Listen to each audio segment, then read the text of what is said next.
Okay.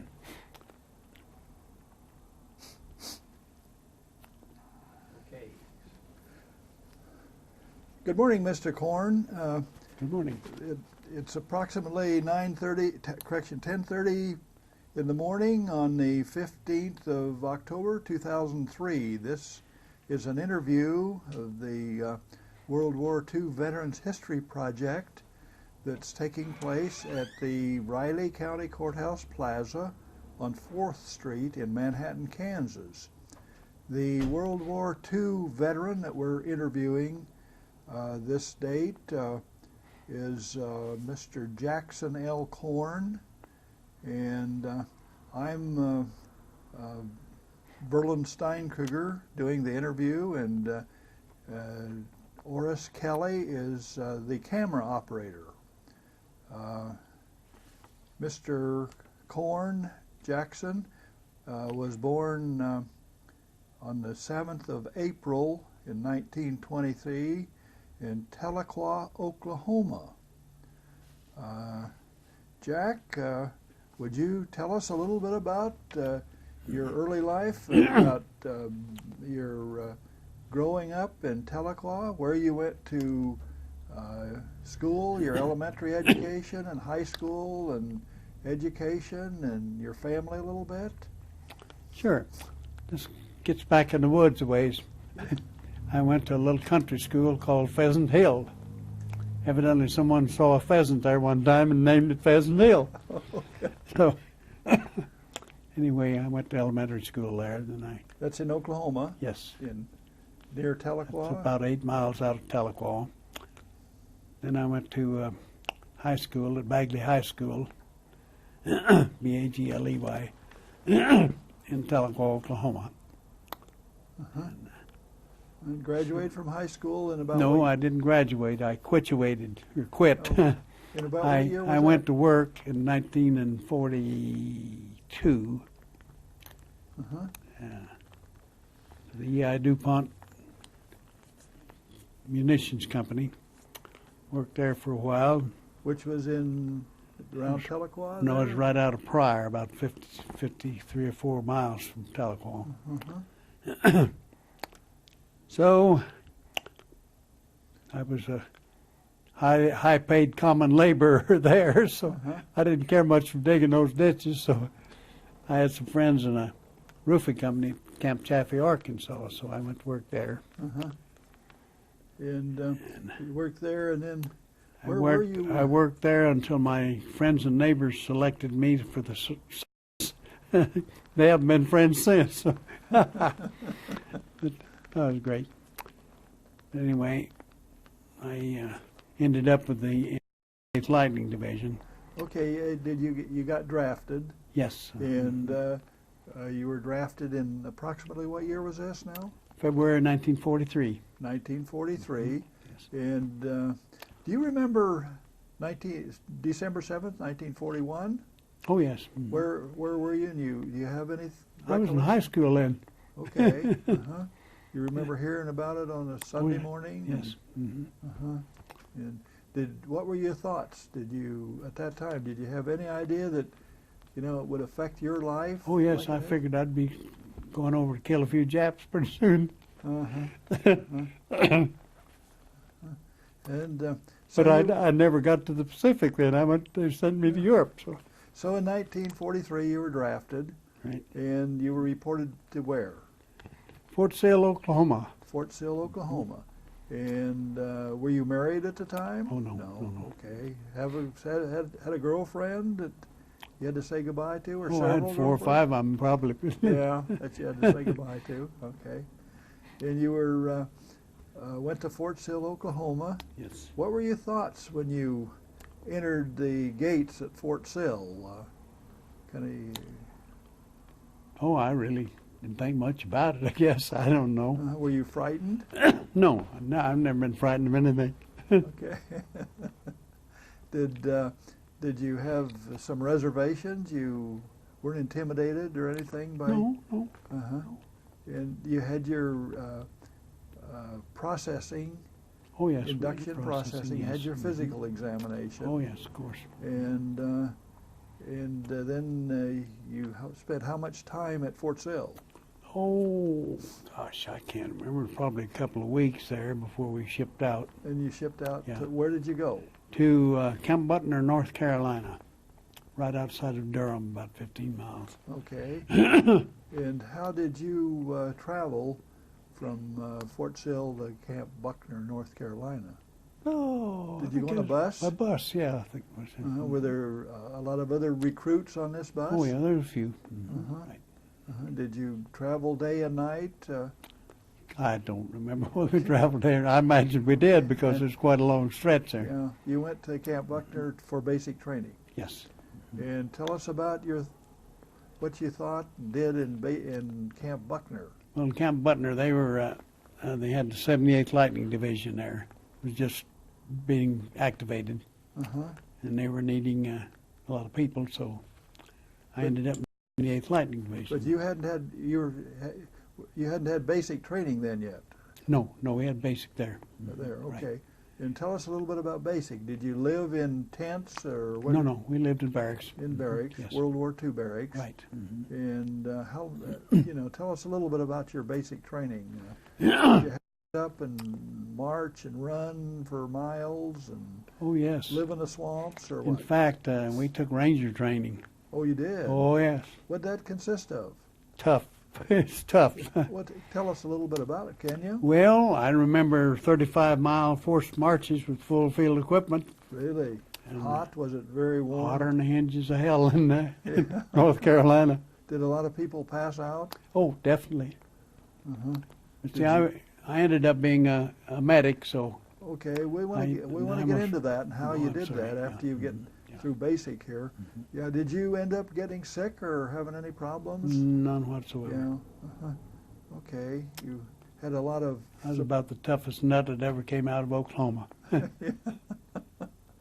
All right, so you were taking your basic training at there, and you were there about how long? 6 weeks, maybe.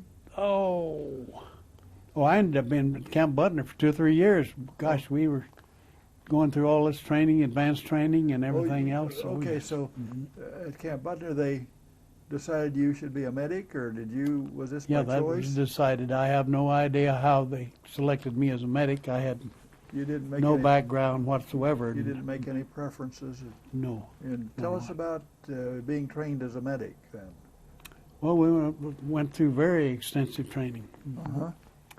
Yep. Classwork, a lot of classes. Class work and treating people and everything.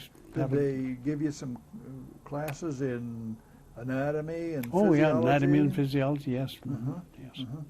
And this was all done there in North Carolina. At Camp at Butner, that yes. time. Uh-huh. How many were in this class with you? Do you remember? Oh, I have no idea. Okay, was it a large group or? Oh, yes, Yeah. fairly large, yes. Uh-huh. And so you were there at Camp Butner as a medic now, and did you provide medical support for the 78th Lightning Division? Is that? Well, we did after we were assigned, I was assigned to, as a medic with Charlie Company of the 309th Infantry.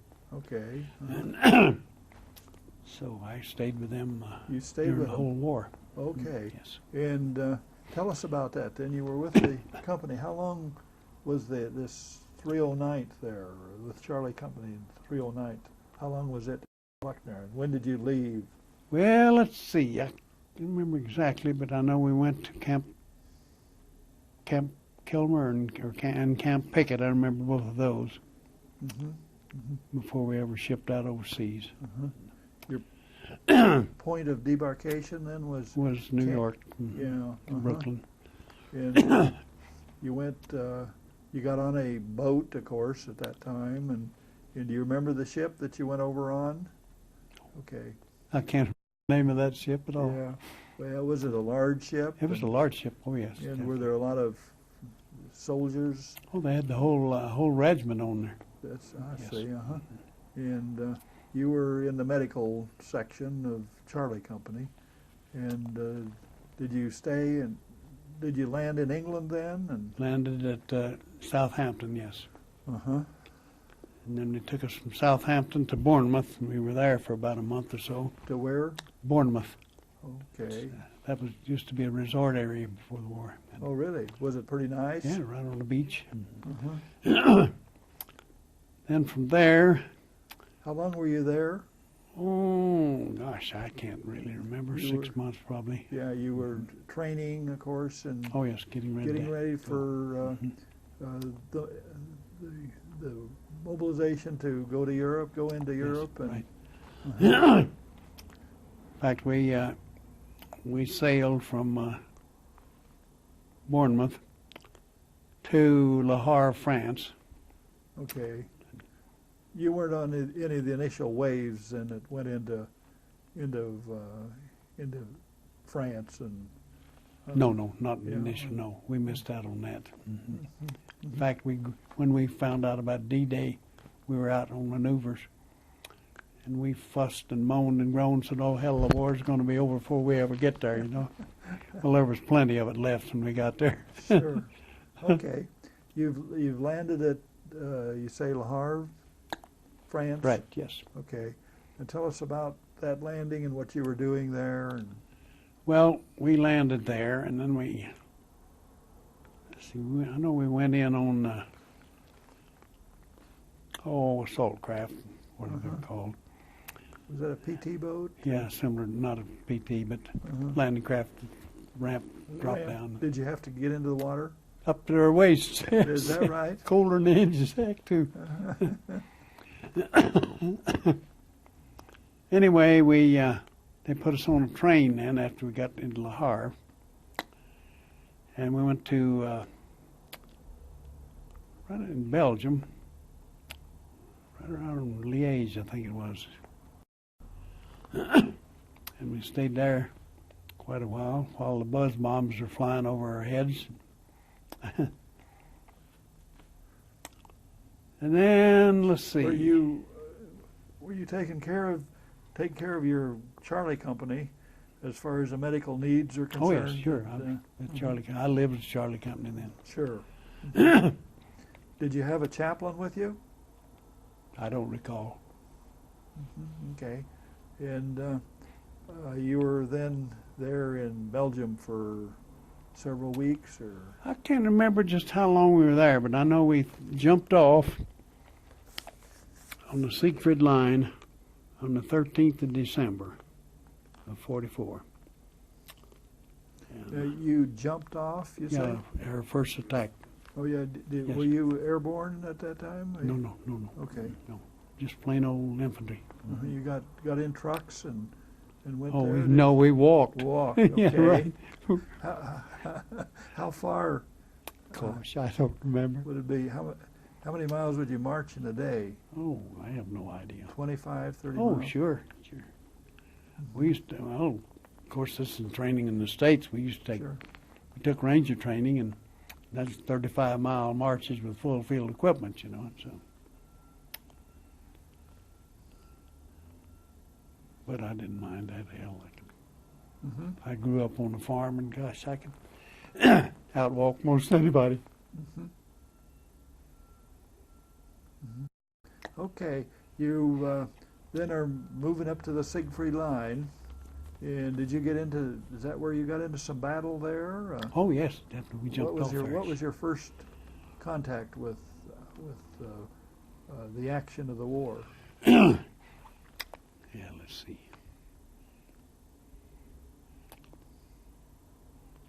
It's kind of hard to remember. That's been a while ago, you know. Sure, sure. Do you have any particular incidences? You were providing first aid for all these wounded soldiers. Well, I know our first morning of combat, we were going up a draw. The Germans were firing down the draw with machine guns, and we had this young lieutenant, platoon leader, and hell, he was going to surrender the platoon. And he said, "We can't go up there." He said, "They're firing on us up there." And I said, "Well, I just came up here." I said, "I didn't get any firing." I said, "A few coming over my head, but finally talked him out of it, so he decided he wasn't going to surrender after. I said, I came up that draw, and I'm going back down that draw. So what happened? Can you tell us about it? Well, we went on into Cimmerath. That was our objective, little town. So we took Cimmerath and holed up there, I think, overnight. Then we got orders the next day to take Kasternik, a little town up the road. I don't remember how, 4 miles or so, I guess. A few kilometers. But that ended up being called Bloody Kasternik, and it was a tough one. Why was it? We lost a lot of people in there. How they were well fortified? The Yes. Germans Yeah. were well positioned. Huh? Yeah. And We referred to it as Bloody Kasternik, yeah. you were a medic at that time. Yes. And do you have any instances or incidences that you would like to tell about being a medic in those circumstances? Well, can't remember anything. I just got a card in the mail here a while back from a lady. Her father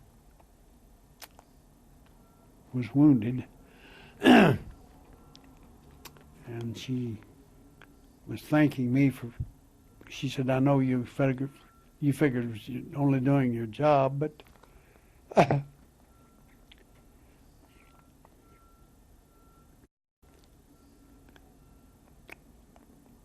But she went on to say, even though I was only doing my job, if I hadn't have been there, her father would have bled to death. So It's very gratifying, isn't it? It really is. Yeah. Well, how did she find out about you? How did she? Her father had told her, I suppose. And I called him one time. oh, did you? Yeah. Okay. See, we get a division book every 2 months. It has phone numbers and people in it. But in fact, the old company first sergeant was with, the Charlie company that I was attached to, he lives in Huntsville, Alabama. We talk on the phone every once in a while. That's wonderful. Yeah. What rank were you at this time? Remember? Do you have any idea? Well, I was what they call a technician, 4th grade. Okay. Same as a buck sergeant in rank. Okay. Yeah. So it was would be- technician rating. That would be 3 stripes up with a T under it. Is that right? Yeah. Yeah. Yeah, I remember those. That's interesting. Well, you've been in battle at the Siegfried Line now. What was your next move? You've taken this bloody town little town in Germany. What was your next step? If I recall correctly, we started advancing out in the Rhine Plain. And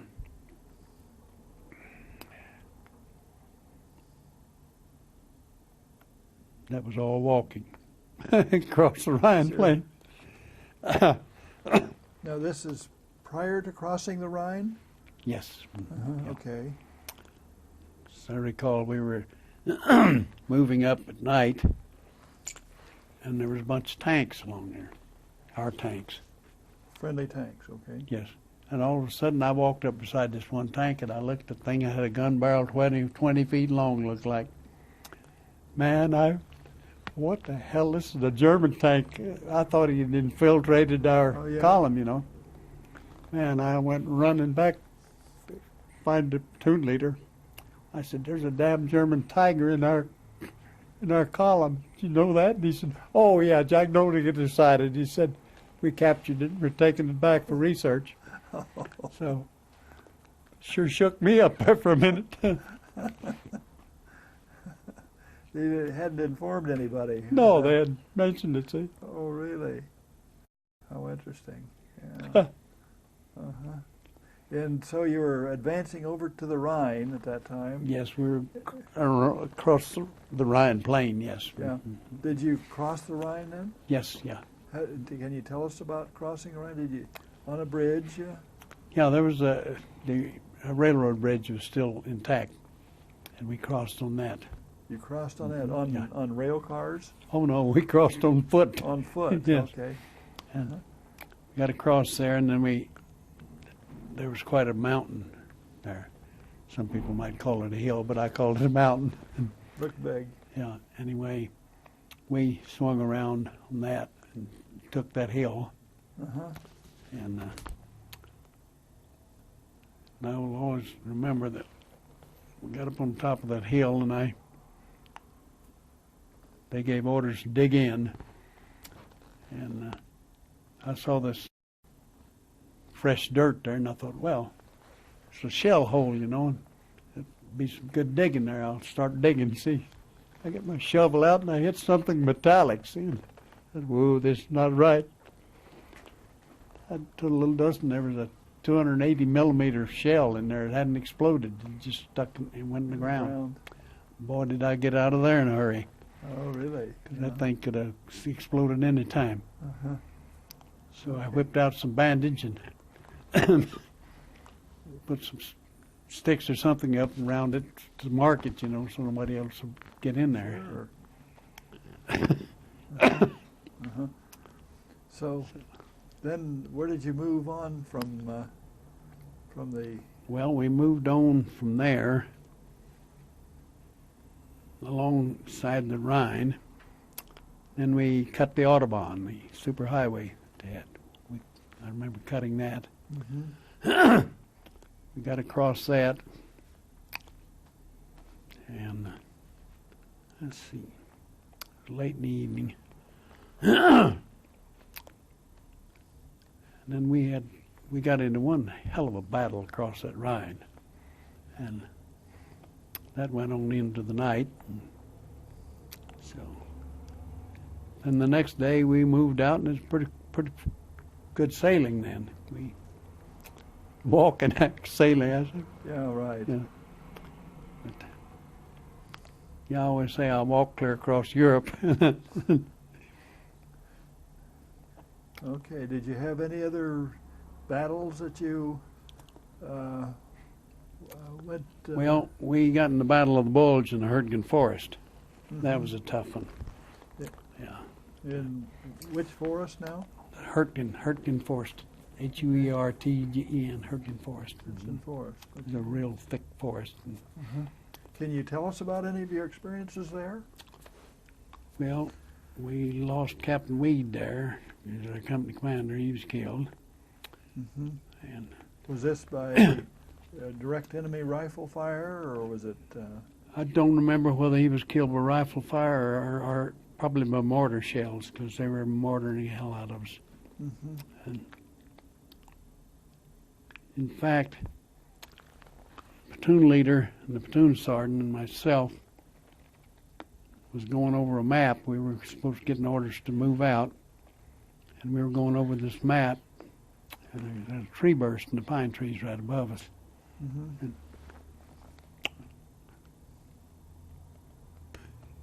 Mm-hmm. And I had a little scarf on under my back, and that piece of shrapnel came down and cut that scarf in two Really? around the back of my neck. Really? Didn't touch a bit of meat, you know. Is that Thank right? God, yeah. You didn't shed a drop of blood. No. Hell, I was born lucky, I guess. Boy, how about that? Did But it went a little further here. It got the lieutenant was hit, and the platoon sergeant's leg was almost blown off here from a tree burst. you had to render medical assistance to him? Yes, and then I carried this platoon sergeant out on my back. You did. How far was this? like a mile or? Oh, it's about, no, somebody wrote it up in that paper I got there. It said 500 yards. I don't remember. Okay. And then he was evacuated by ambulance? No, he was evacuated by litter bearers. You By couldn't litter get an bearers. ambulance up in there, yeah. Yeah. Uh-huh.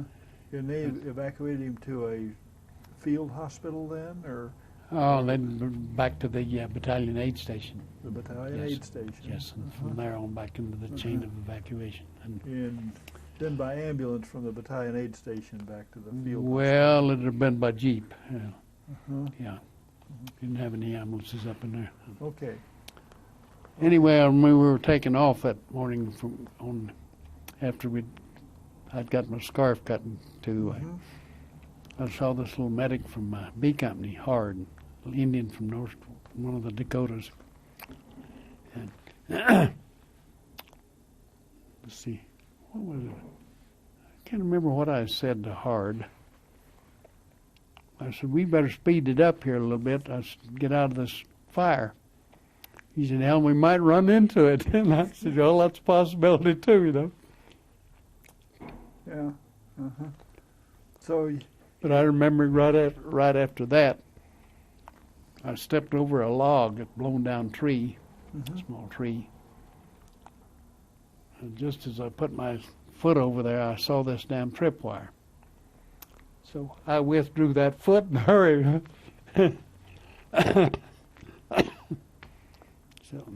So it didn't trip off the No, the I booby didn't. trap. I didn't touch it. That's right. Yeah. Yeah. If I'd have hit that wire, it'd probably blown. You were very Yeah. alert for that. Yeah. Okay. And so you kept moving on across Europe. Yes, across the Rhine Plain, and don't really remember where we went from there, but we ended up, I know, back in can't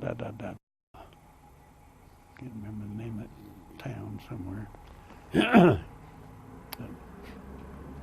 Were you? Was this unit you were with? Was it under the command of General Patton? Was he- At one time, we were under the whatever army, I can't remember what army, Third Army or Second something, Uh-huh. that Patton Uh-huh. was the commander of at the time.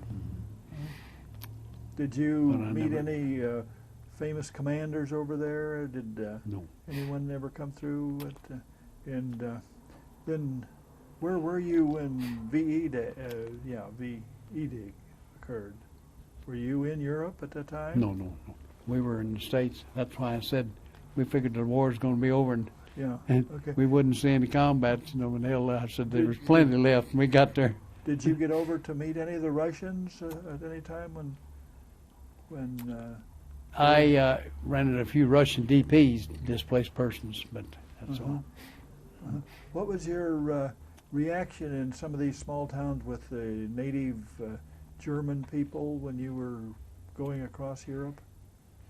Well, most of the towns that we went through, they had already long They'd since been- gone, yes. Sure. Okay. Yeah, there weren't any people. Any French that you had any contact with? No. Okay. Did you get any time off while you were over there?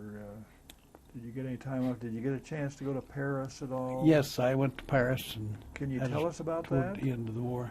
Oh, that was a ball, I'll tell you. Was the war pretty well over at that time? Oh, yes, yeah. Okay.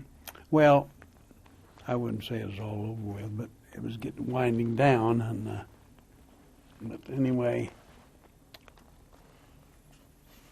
they kind of picked out a few people, I guess, that they thought had done a pretty good job, and gave us 3-day pass to Paris. You know, so.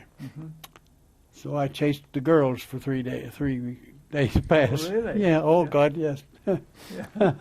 That was my young days. Yeah, sure. Sure. But you still stayed healthy. Oh, you betcha. Yeah, sure. Yep. Sure. All right. I was a medic. I knew how to stay healthy. Yeah, sure you did. Yeah, tell us about your promotions then. Did you you were eventually promoted, but that was after the war. Oh yeah. Well, Okay, well, we'll get to that in a little bit then. Okay. So, the war's, kind of winding down a little bit. When did you come back back to the States? Can you tell us a little bit about? I can't remember exactly, but I know we were up on the Weser River, way up northern Germany.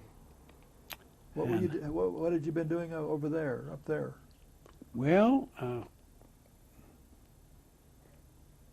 don't remember what really. We, I know they moved a company up in there along the Weser, and I can't remember just what our purpose was. Occupation, as starting the occupation, I suppose, and.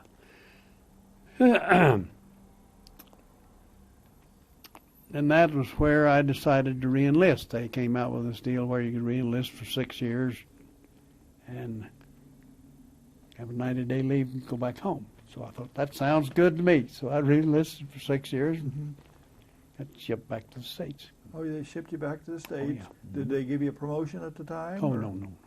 You were still I was still a technician, T4. fourth grade, yeah, T4. Okay. So you came back to the States and had 90 days leave? Right. Did you come back, how did you come back, on a boat? Of Oh, course? yes, sure. Yeah. Which, Yep. They wasn't flying anything then. They didn't have anything. yeah, do you remember, was this what kind of a vessel it was that you came back on?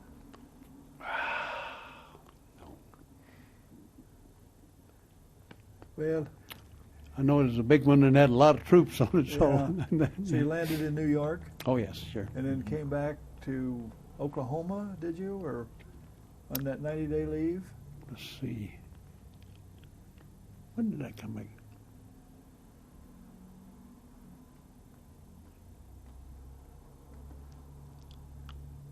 Did I'm getting mixed up with the coming back from another time. Yeah, it's pretty easy to do when Yeah, you've got a right. long. Sure, Yeah. sure. When did you marry? You are married. I was married. My wife is deceased. Yeah. Did you get married when you were home on leave at any time? No. I got married after I went back over to Europe. I married a Polish gal. Oh, you did. In Poland, okay. yeah. Okay. So you came back home, and then you were home for 90 days, and then went back to Europe. Yes. This is your second trip back now, and Yeah. you went back to. On your second time over to Europe, where did you go to? I ended up in Marburg, Germany. In fact, I ran a depot dispensary there in Marburg. This was a supply dispensary, or No, it's for it was a troops, dispensary yeah. for the supply. Okay. treating people, Oh, sick, okay. sick and wounded. Yeah. Did you get promoted at this time? No, there was no promotions. Period. Okay. And I didn't get promoted really until 1951 when I was in El Paso, Texas. I made master sergeant there. yeah, okay. Yeah. Okay. So you're back in Germany for the second time, and you're located where in this supply depot? Marburg, Germany. Which is in East, is that in East Germany? No, that's Western Germany. Is it? Okay. Yeah. And how long were you there? What was that? I can't remember how long I was in Marburg. Where was your next assignment? Where was your next? Let's see. When I left Marburg and came back to the States, I was assigned to Beaumont Army Hospital in El Paso, Texas. You came back to Beaumont. About what year would this have been? Oh my God, 47, somewhere in that vicinity, I think. Around 1947. Had you married your wife then? Had you met your wife? Yeah. Can you tell us a little bit about how you met her? And Oh, I met her in Germany. She worked for the Red Cross. she worked for the Red Cross. Yeah. She was a Polish girl working for the Yeah, Red Cross. right. And you met her in Germany. Yeah. And at a USO, or what was it? A recreation center? No, I know. I remember. There's some of us guys were laying along a kind of a beach area down on the Okay. Lawn River, and these gals walking by, and these two came by, and went on with Yolanda, so I got acquainted with her. Uh-huh. So we ended up getting married later Uh-huh. on, about a year after that. About a year later? Yeah. So you had been, you were stationed there for some period Yeah. of time then, weren't you? Mhm, yeah. Uh-huh. Running this dispensary? Dispensary, right. In this, Mhm. for this supply? Yeah. Okay. Uh-huh. Mhm. Yep. So did you live then in an apartment? Did you get an apartment then, living off post or? No, she had an apartment right behind the compound. Oh, she Yeah, did? Yeah. Uh-huh. Okay. Uh-huh. So, Okay, and so you were there for a year or so, you say? And, God, I don't know. I imagine Yeah, it was a came year or back something like that. and came back directly back Yeah. to William Beaumont Hospital in Yeah, El well, Paso? see, what happened, my wife got sick over there, and Okay. they put her in a hospital in Gießen, Germany. And then they evacuated her back to the States. She had pneumonia, and they thought she had tuberculosis for a while. They'd misdiagnosed it or something. Uh-huh. And they flew her back. So she got back to the States, and she was already at my parents' home in Oklahoma when I got back. Okay. Yeah. When they brought her back to the States, where did they bring her back to? Which hospital, do you remember? San Antonio, I think, Brooke Army Medical Brooke Center. Army, Yeah. okay. In San Antonio, Yeah. Texas, yeah. Uh-huh. And so they took care of her, and by the time you got back, she was She was already at my parents' home. at Yeah. her parents' yeah. home. Uh-huh. Yeah. Uh-huh. So you came back to from Europe the second time on a boat again, Oh, yeah. landed again in New York, Oh, yes. and took a train from New York to El Paso, or did you go home first? Did you go back to Tacoma, Oklahoma first? Do you remember? But I don't. No, it's hard to remember. Oh, yeah. So you went to El Paso, and you were a ward master there, or what? Yes. Mhm. Uh-huh. Yeah. And what were your duties there? Do you remember? Yeah. Oh, I just ran the ward, Uh-huh. Had several people working for me, and had a lot of patients, war wounded, and Uh-huh. What was interesting about taking care of? Were they all in pretty good spirits? Oh, all yeah, those- there's all good the spirits. patients? Uh-huh. Yeah. And this is where you got promoted then to Master Sergeant, yes. you were Yeah. Well, first I made Sergeant First Tech Sergeant, and uh-huh.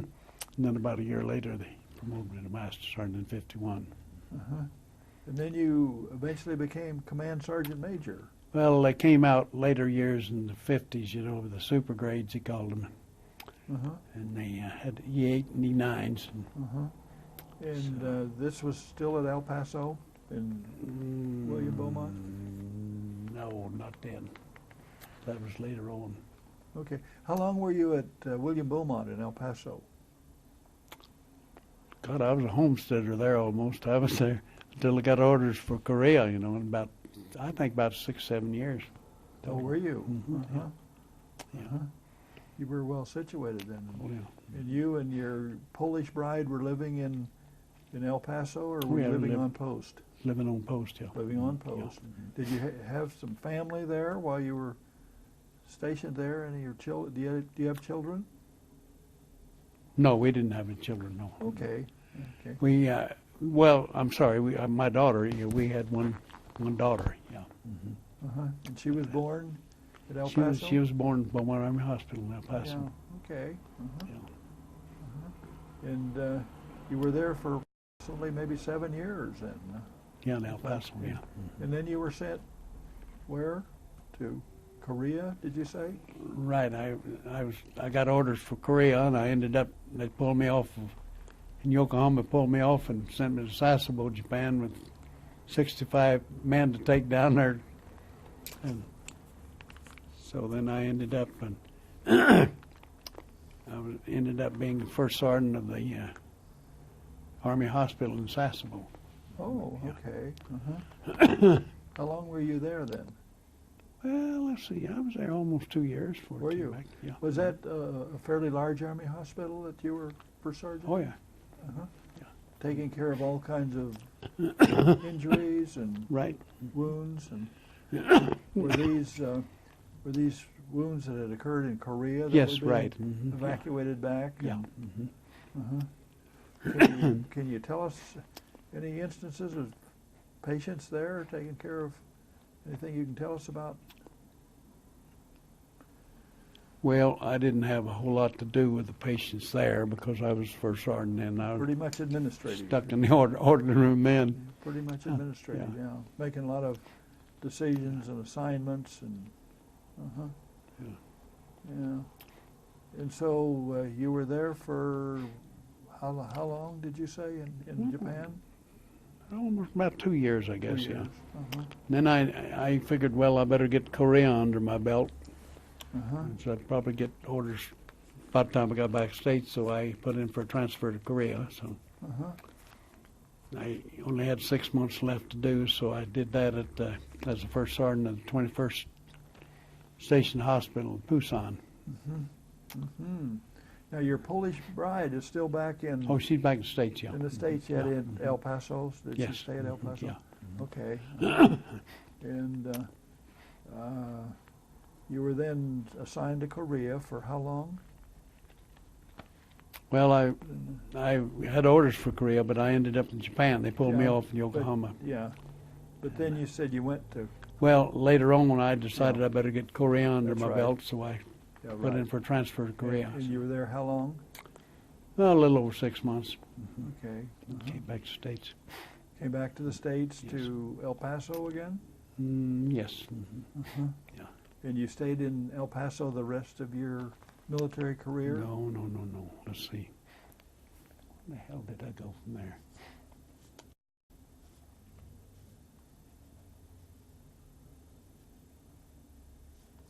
Well, Also, then. I've been too damn many places. yeah, Can't remember where them all. you- Yeah, where were you discharged from? Maybe we can go the other way. Oh, I retired out of Fort Hamilton, New York, on the way back from Europe. Oh, did you? Yeah. Well, in the meantime, you've gone back to Europe, and Oh, yeah. Well, my first wife and I divorced, and then I married again. I married a Manhattan girl. oh, you did. Yeah. So Now, when did you get to Manhattan to marry a Manhattan girl? oh, gee, Christ! You have to ask me all these questions. I can't remember. Well, But anyway,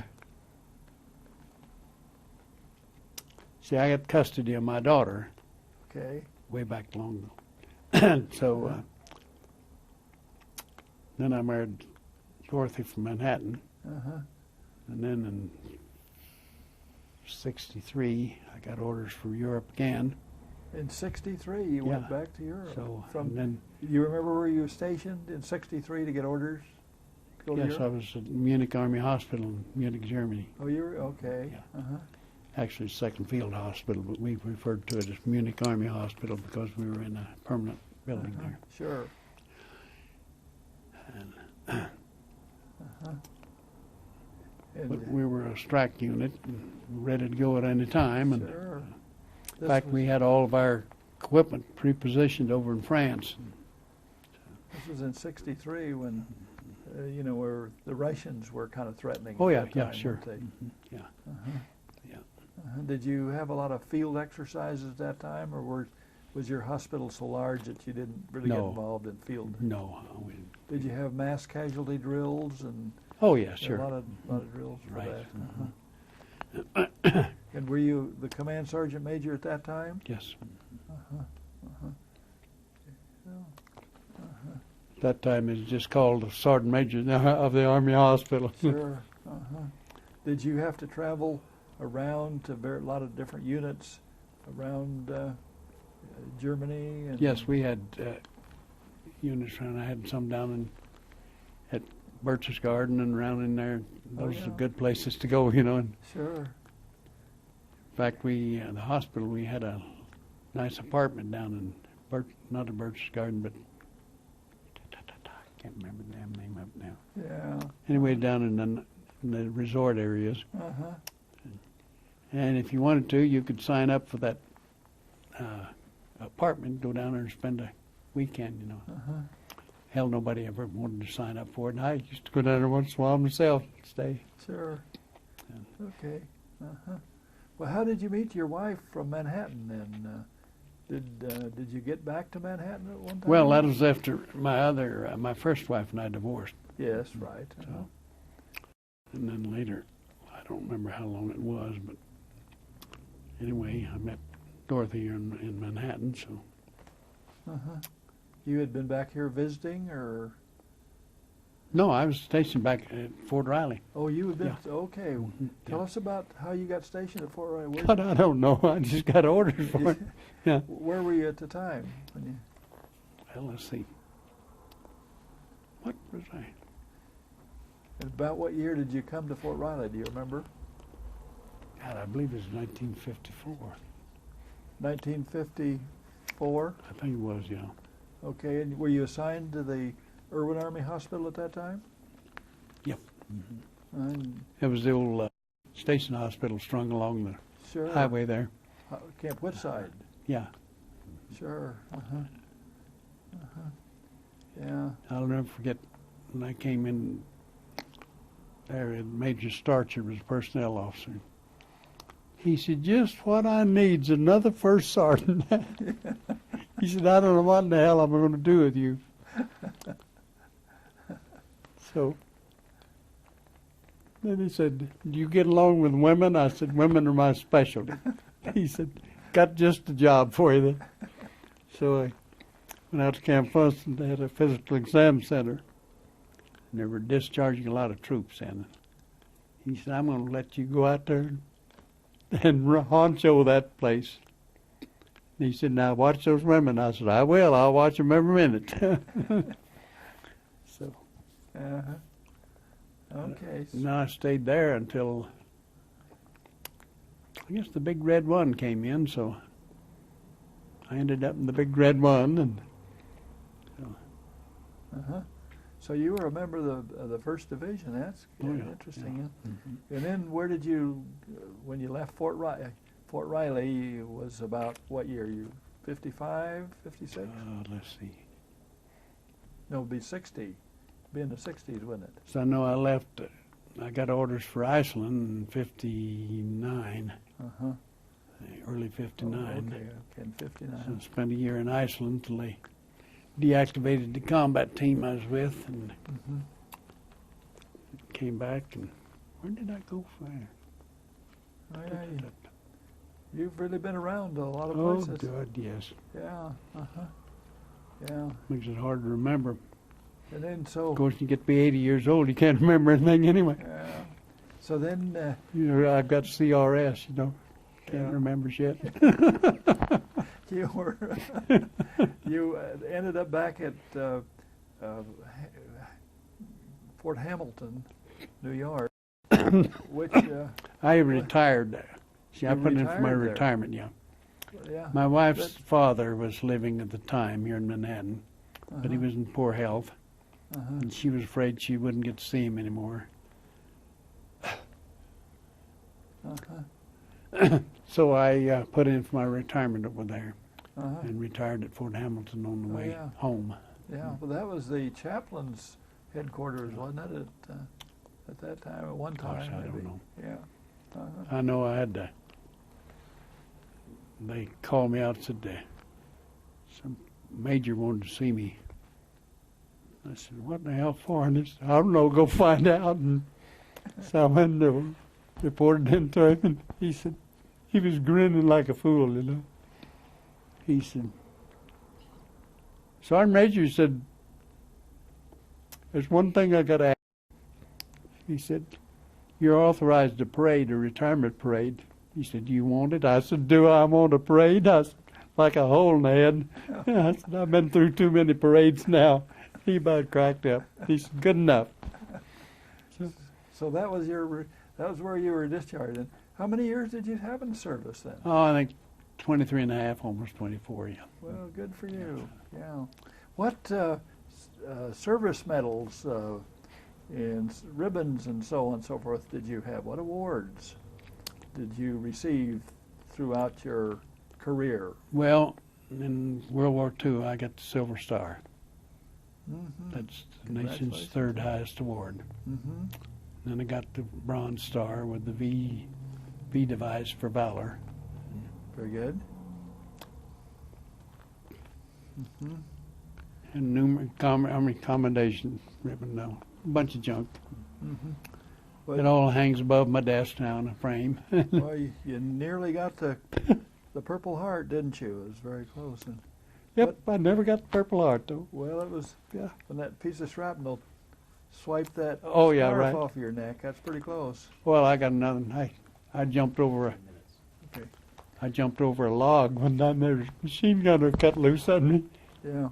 Put a couple of bullets through my slack of my pants. Okay. In fact, our machine gun sergeant and I used to compare bullet holes after every operation. Yeah. He had me beat a little bit. Yeah. He was a little closer. Huh? Yeah. Well, we really do appreciate your service to your country. You have, you know, what you have done has made the country what it is today. It's such a beautiful place to live and provided a lot of freedom for the world. I've been in a lot of them, but Well, you there's have. none better. We really appreciate you putting this story together for us because you're certainly part of history for our great United States of America. And again, we want to thank you. Thank you for having me. Yeah, thank you very much for Yes, putting sir. this story together. Not much of a story, but Oh, it's great.